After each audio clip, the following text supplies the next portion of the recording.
와우. 달슨의 라이브. 네, 일단 자료 영상 하나 보고 가시죠. 이스탄불 가겠지. 페네르바체나 이스탄불 페네르바체는 베스타스지. 아, 대단합니다. 이쪽 정말 대단한데. 포체티노 감독이 파리 오피셜 뜨는 것도 좀 있으면 뜰 거다 해서 바로 떴고, 이번에 외질의 터키행 같은 경우도 갑니다. 이 정도면. 이 정도면 이거 믿고 보는 피셜인데, 얘 정말 신뢰도 급상승입니다. 자, 외질이 터키에 도착을 했습니다. 터키 도착한 사진 이제 공개가 좀 됐는데요. 이 아르테타 감독 체제에서 좀 어려웠잖아요. 뭐 등록조차 안 됐기 때문에 공식 경기 어떤 경기도 뛸 수가 없었던, 그래서 전력에 제외됐던 외질이었는데, 이번에 터키 명문팀 페네르바체의 입단을 위해서 이스탄불에 딱 도착하는 사진이 페네르바체의 공식 홈페이지를 통해서 딱 공개가 되면서 이제 진짜로 입단이 이적이 초읽기구나, 이런 게 좀 알려졌습니다. 근데 역시 외질이 포스가 있습니다. 개인 비행기를 딱 타고 런던에서 그냥 날아가가지고 이스탄불 딱 내리는 사진 이렇게 되고, 무슨 거의 뭐 대통령급의 이런 느낌이 좀 들었고요. 그리고 엠레 베르조블루 같은 경우는 뭐 터키 축구 영웅이잖아요. A매치 100경기 이상 좀 뛰고, 지금 페네르바체의 수뇌부인데 이런 다 같이 해가지고 수뇌부라고 찍은 사진도 좀 있고, 그리고 이 페네르바체의 머플러 탁 들고 외질이 찍은 사진도 있고, 그다음에 거기 보면 그 아미네굴스가 되게 유명한 터키의 스웨덴 이쪽인데 그 아내잖아요. 가족들과 착 찍은 사진도 있고, 그리고 정말 취재 인파 쫙 이런 사진, 여러 가지 사진들이 좀 공개가 좀 됐더라고요. 아직 오피셜이 뛴 건 아닙니다. 좀 더 오피셜은 좀 기다려봐야 되겠지만, 이렇게 이적 협상이 공식화됐다라고 하는, 그냥 뭐 구단 홈페이지를 통해서 이런 모든 사진들이 다 공개되고, 뭐 이야기들, 코멘트들이 다 나온 걸 봐서는 이제는 정말 조만간에 마무리만 좀 짓게 되면, 뭐 디테일한 것만, 그러면 이제 페네르바체 딱 옷 입고 찍는 오피셜도 좀 뜨지 않을까 좀 싶습니다. 원래 이 외질과 아스날은 계약 기간이 다가오는 여름까지였습니다. 2021년 6월까지. 그러니까 반년 정도 남은 건데, 지금 서로의 관계를 이제 정리를 한 거죠. 지금 보니까 나오는 이야기는 아스날과 외질이 상호 합의하에 계약을 해지했다고 합니다.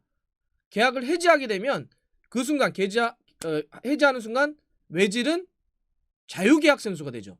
그러니까 적이 특별히 없는 선수이기 때문에 아무데나 그냥 이적료 없이 이적할 수 있게 된 겁니다. 그럼 아스날은 왜 돈을 안 받고 그 이적료 조금이라도 챙기고 보내줘야 되는 거 아니? 그렇게 해서라도 주급을 좀 정리하고 싶었던 거죠. 사실 외질의 주급이 정말 어마어마하잖아요. 일주일에 5억 받는 친구입니다. 그래서 우리가 이적료 좀 안 받을 테니까 그냥 주급도 이렇게 정리하는 걸로 합시다. 그래야 이제 이것도 서로가 윈윈이잖아요. 그러니까 이번에 외질과 아스날의 이렇게 뭐 이제 정리, 페네르바체 이적, 이거는 크게 보면 세 가지 정도 이유가 있는데, 첫 번째가 불편했던 동거를 이제 정리했다고 봐야 되겠죠.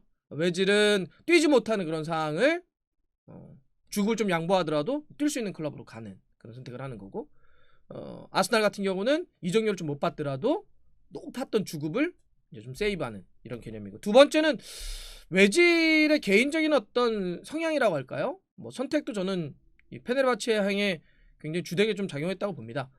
외질은 독일 대표팀으로 뛰었고 독일에서 태어나긴 했지만 터키 이민자의 아들이잖아요. 그래서 자기 정체성을 언제나 이렇게 좀 분명히 했던 그런 친구입니다. 그래서 가끔씩은 뭐 대통령하고 찍은 사진이라든지 여러 가지 어떤 발언들을 통해서 그게 논란이 되거나 문제가 되기는 했었지만, 외질은 언제나 자기가 터키의 피가 흐른다라고 하는 걸 자랑스럽게 느꼈고, 그래서 뭐 밝히는 것을 두려워하지는 않았습니다.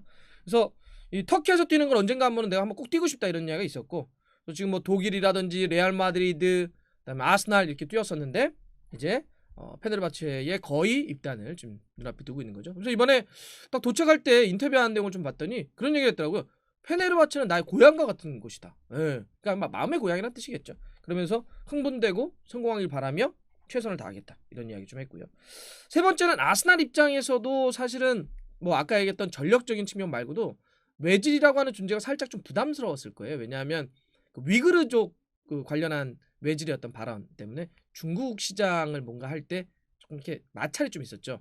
중국이 그 문제 되게 민감해하기 때문에 외질이 이제 그에 대해서 이렇게 공개적인 발언을 했기 때문에 막 예전에 어떤 경기 하나가 막 삭제되고 막 이랬던 것도 있었기 때문에, 중계 방송 일정이 중국 쪽에서 그런 것 때문에 이제 요런 것도 아마 좀 고려가 좀 되지 않았을까 좀 생각이 듭니다. 어쨌거나 아스날과 외질의 8시즌에 걸친 동거는 이렇게 이제 막을 내립니다. 어찌 보면 벵거 감독의 또 하나의 유산이 이제 좀 정리되는 그런 흐름이라 좀 볼 수 있겠죠. 자, 하지만 뭐 새 부대에 담으라고 했다고 아르테타 감독 체제에서 또 이제 외질 말고 어떤 새로운 어떤 또 이렇게 정리해가지고 팀을 꾸려가지고 좀 나가야 되지 않겠습니까? 그럼 이제 문제는 그렇게 되는 것 같아요. 등번호 10번, 예, 그거 어떻게 할 거냐 이제 이런 게 있죠. 그냥 뭐 말 그대로 등번호 10번의 유니폼 누가 달 거냐 이런 것도 있겠지만 그 역할을 또 누가 할 거냐 이런 것도 있겠죠. 당장 등번호 10번 같은 경우는 뭐 지금 기존 선수가 달 수도 있는데 예를 들면 라카제트하고 오바메양이 뭐 장난스럽게 자기가 달고 싶다 이런 얘기도 했다는 것 같은데 그러니까 많은 사람들이 좀 등번호 생각하지 말고 잘 좀 했으면 좋겠는데 뭐 이런 얘기 좀 한다고 그러고 아니면은 뭐 이선 쪽에 있는 꼬꼬마 친구들 있잖아요. 뭐 사카라든지 스미슬로우 아주 잘해주고는 있는데 근데 이제 이 선수들이 모르겠습니다. 그럴 수는 있겠지만 근데 좀 더 제가 봐서는 그래도 아스날의 이름값이라든지 좀 더 그 위치에서 좀 더 분명한 플레이메이커의 역할을 놓고 본다면 새로 영입하는 게 좀 좋지 않을까 좀 싶습니다. 그런 의미에선 뭐 여러 명의 선수들이 지금 현지에서 지금 얘기되고 있는데 그래도 유력하거나 혹은 이런 선수가 오면 좋지 않겠어라고 하는 선수를 좀 압축해서 놓고 보자면 리옹의 아우아르가 있고요. 노리치의 부엔디아 선수가 있죠. 두 선수 다 훌륭합니다.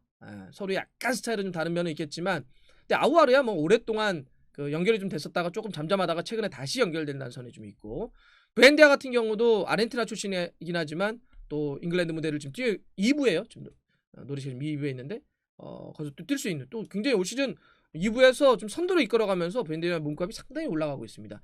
근데 지금 노리치가 좀 놔줄지는 좀 몰라요. 물론 뭐 그는 아우아르도 마찬가지입니다.